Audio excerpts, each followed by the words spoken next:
안녕하세요, 한혜솔입니다. 얼마 전에 카라디움의 피팅 커버 메쉬 쿠션을 선물로 드리는 이벤트 진행했었는데 여러분들 모두 잘 참여하시고 선물 받아 가셨나요? 저희가 또 한 번 깜짝 이벤트를 준비했습니다.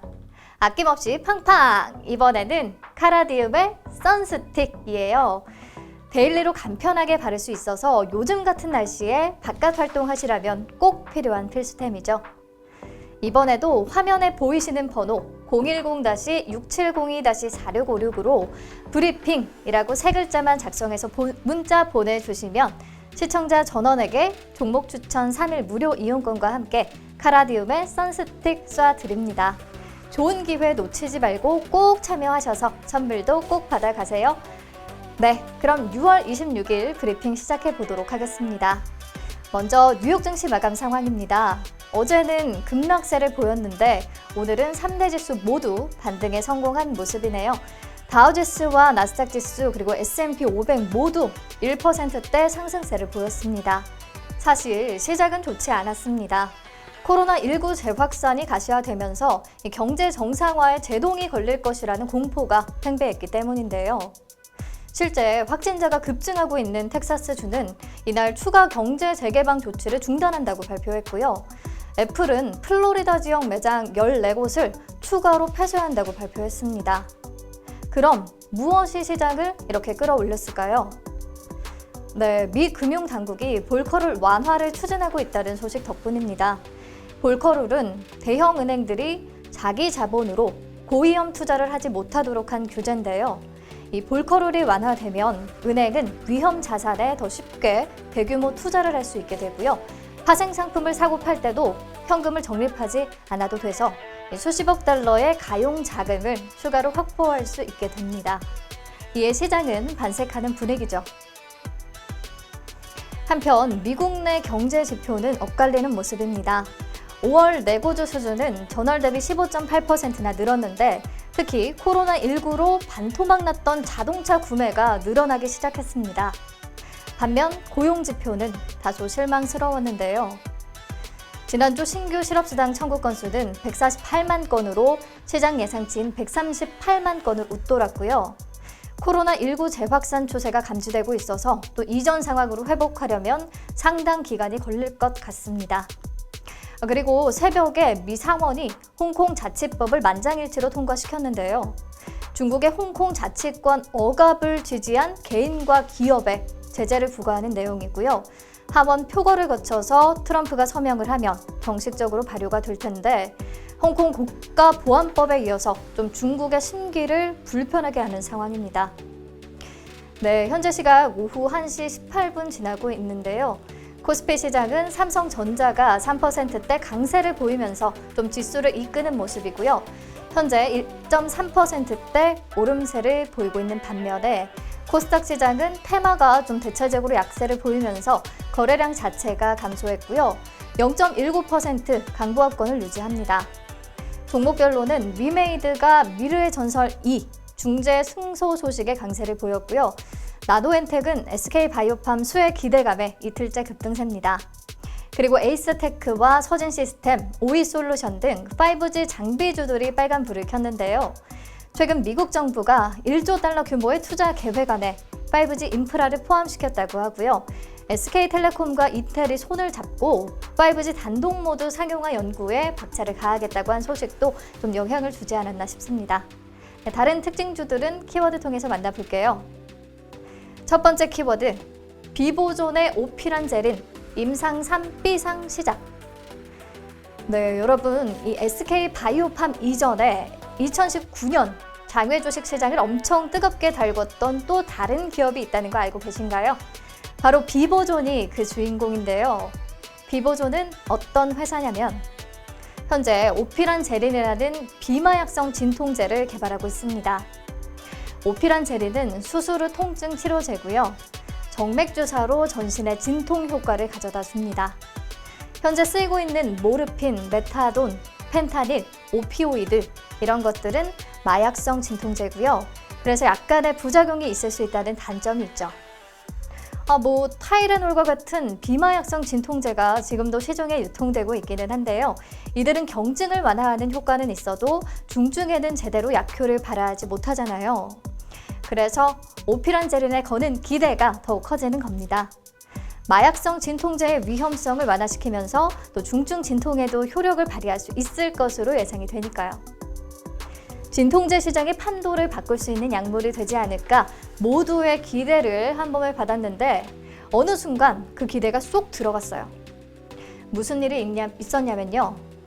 작년에 엄지 건막류, 그러니까 무지외반증 수술 환자를 대상으로 한 임상 입비상 결과를 발표했어요. 입비상은 투여전 통증 강도 4 이상인 환자 총 60명을 대상으로 진행됐고요. 결과 환자의 70%가 30분 이내에 통증이 감소했다면서 진통 감지 버튼을 눌렀었거든요. 그럼에도 12시간 통증 면적합 지표를 충족하지 못해서 실패로 돌아갔는데 통증 면적합은 시간대별로 환자가 느끼는 통증 강도를 0에서 10의 그래프로 표시하게끔 하고 그 면적을 구하는 거거든요. 통증이 클수록 통증 면적합은 커지게 되죠. 그런데 이 지표를 만족시키지 못한 이유는요. 대상 환자 수가 너무 적었기 때문이라고 해요. 그리고 최초의 통증이 심해야 그 효능을 확실히 확인할 수 있는데 수술 후 최초 통증 강도가 좀 다소 약했다고 합니다. 그래서 비보존은 임상 입비상 결과를 바탕으로 복부 성형술 환자를 대상으로 한 임상 3A상을 다시 진행했습니다. 그런데 이번에도 또 12시간 통증 면적합 지표를 충족시키지 못해요. 왜 또 실패를 한 것이냐? 복부 성형술 후의 통증 강도도 예상보다 높지 않았습니다. 최소 4 이상이라는 예측으로 임상시험을 설계했는데 참여한 307명의 환자 중 수술에서 깨어나 처음 보고한 통증 강도가 3 이하인 환자가 20%였고요. 4 이하인 환자는 30%였다고 해요. 게다가 위약군에는 오피오이드라는 약물을 사용했는데요. 제한된 용량만 써서 위약군의 통증이 오래 지속되리라고 기대했지만 오피오이드로 통증 감소 효과가 좀 극명하게 나타나 버려서 오피란제린의 효능과 구분하기 어려웠다고 합니다. 연이은 임상 실패로 투자자들을 실망시키기는 했지만 그 당시에도 오피란제린의 안정성과 유효성이 크게 의심받지는 않았어요. 그리고 비보존은 이를 갈기 시작했죠. 3B상은 무조건 성공할 수 있도록 임상시험 설계를 아주 정교히 다시 하겠다. 그게 작년 말이었는데 오늘 관련 소식이 드디어 들려왔네요. 네, 현재 시간으로 26일 미국에서 무지외반증 절제술 환자를 대상으로 임상 3상을 개시했다고 하고요. 그럼 그동안의 문제점은 잘 보완이 됐을까요? 네, 우선 통증이 약한 환자들은 배제하는 방법을 확실히 했다고 하고요. 둘째, 오피오이드의 용량을 더욱 정확하게 조절할 수 있게끔 설계했다고 합니다. 환자도 총 300명을 등록 목표로 모집 중이고요. 시험이 오늘 공식적으로 시작이 됐으니까 10월 말까지 300명 투여를 모두 마치고 12월 말에는 또는 내년 1월 초에는 탑라인 결과를 이끌어낸다는 것이 목표입니다. 성공적인 결과 한번 다시 기대해 볼게요. 그리고 무엇보다 이 비보존이 상장을 하냐 마냐 이 부분 궁금하신 분들 많을 거예요. 최근 SK 바이오팜 덕분에 IPO 시장이 활기를 띠고 있으니까요. 상장을 하기는 할 것 같아요. 작년에 코스닥 시장 기술 특례 상장을 시도했지만 기준 평가 등급에 미달해서 실패한 바 있거든요. 이후에 루미마이크로를 통해서 우회 상장을 시도한다는 얘기가 엄청 떠돌았는데 아무래도 이 부분이 가장 유력할 것 같습니다. 비보존이 최근 루미마이크로를 대상으로 500억 원 신주를 발행하면서 유상 증자를 결정했거든요. 루미마이크로가 비보존의 지분 약 7.5%를 보유하게 되고요. 이렇게 되면 비보존과 루미마이크로 상호 출자 관계가 만들어집니다. 서로가 서로의 지분을 갖게 되는 거죠. 현재 비보존의 최대 주주는 텔콘 RF 제약이고요. 이두현 대표가 비보존 14.15%를 보유하면서 2대 주주에 올라 있고요. 루미마이크로의 1대 주주는 이두현 대표거든요. 유증 후에는 루미마이크로가 비보존의 지분 7.5%를 확보하게 되니까 루미마이크로의 1대 주주인 이두현 대표가 비보존의 지분을 더 많이 갖게 되고요. 비보존의 최대 주주인 텔콘 RF 제약보다도 지분율이 높아질 것 같아요. 그렇게 되면 이 대표가 이 비보존 관련 의사결정을 내리기 한결 수월해지겠죠. 그래서 이번 유상증자가 향후에 비보존의 우회 상장을 위한 제반 작업으로 풀이가 되고 있는데 아직 이에 대한 확실한 입장 표명은 없습니다.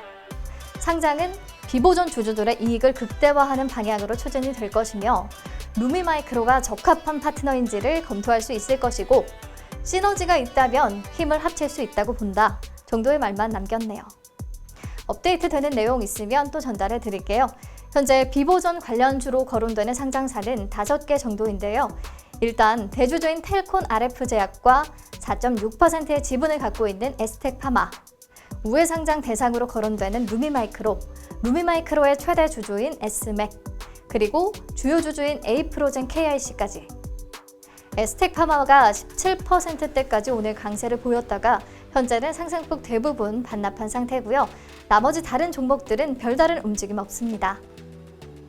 네, 다음 키워드 만나보겠습니다. 두 번째 키워드, 그린 뉴딜 특별법 추진. 2030년까지 300조 투자. 그린 뉴딜 추진에 속도가 붙고 있습니다. 보면 한국뿐 아니라 유럽연합, 독일, 중국, 미국, 세계 각국이 코로나19 사태를 극복하기 위한 대책으로 친환경 분야에 대규모 투자를 계획하고 있는데요. 그래서 우리나라도 더욱 박차를 가하지 않을까 싶습니다. 정부가 발표했던 그린 뉴딜의 주요 과제, 크게 에너지와 운송, 건물 이렇게 세 부분으로 나눠볼 수 있고요. 내용은 그림 통해서 한번 확인해 보시기 바랍니다. 아직까지 구체적으로 진행되고 있는 사안은 없는데 좀 정치권에 따르면 더불어민주당이 다음 달 발의를 목표로 그린 뉴딜의 특별법을 만들고 있습니다. 그린 뉴딜의 이행력을 강화하고 재원 조달 근거를 만들기 위한 조치고요. 이를 통해서 2030년까지 총 300조 원을 투자할 계획입니다. 당의 횡보에 맞춰 정부도 빠르게 그린 뉴딜을 준비하고 있는데요. 홍남기 경제부총리가 어제 국내 최초로 에너지 제로 주택단지를 방문해 그린 뉴딜의 필요성을 강조했어요. 그가 방문한 이지하우스는 단열 기술을 활용해서 별도의 냉난방을 하지 않아도 실내 온도가 여름에는 26도, 겨울에는 20도를 유지할 수 있도록 건축된 집이고요. 이곳을 둘러보면서 민간의 제로 에너지 건축 확산은 물론 공공 건축물의 제로 에너지화 전환도 과감히 추진해야 한다고 밝혔습니다. 그린 뉴딜 스타트업 기업에 대한 정부의 지원도 약속을 했고요. 정부는 다음 달 중순쯤에 그린 뉴딜의 구체적인 내용이 포함된 한국판 뉴딜 종합 계획을 발표할 예정인데요. 여기에는 신재생 에너지 확산 기반 구축, 친환경 차량과 선박 확대 등 온실가스를 줄이는 사업들을 담을 계획이라고 합니다. 제가 그린 뉴딜 관련주로 풍력 에너지와 태양광 에너지 관련 기업들 정리해서 보여드렸었고요. 스마트 그리드 관련해서는 누리텔레콤과 인스코비, 옴니시스템, 코콤, 비츠로셀, 스맥, 비츠로시스 등등 말씀드렸었는데 오늘 시장에서는 동국 SNC와 CS 베어링, 유니슨, 태웅 등 풍력 에너지 관련주들 움직임이 좋고요. 지앤원 에너지가 한때 상한가에 진입하기도 했는데 이 회사는 2006년부터 신재생 에너지 사업을 본격적으로 시작한 곳이고요. 올해 3월에 하나금융 10호 스펙과 합병을 통해서 코스닥 시장에 상장했습니다. 메인 사업은 지열 냉난방 시스템인데요. 초기에 설치 비용이 많이 들지만 좀 적은 비용으로 효율적이고 또 안정적인 냉난방을 할 수 있다는 장점이 있습니다. 네, 오늘 브리핑은 여기서 마칠게요. 이번 한 주도 고생 많으셨고요. 주말 푹 쉬시고 다음 주에 다시 만나요.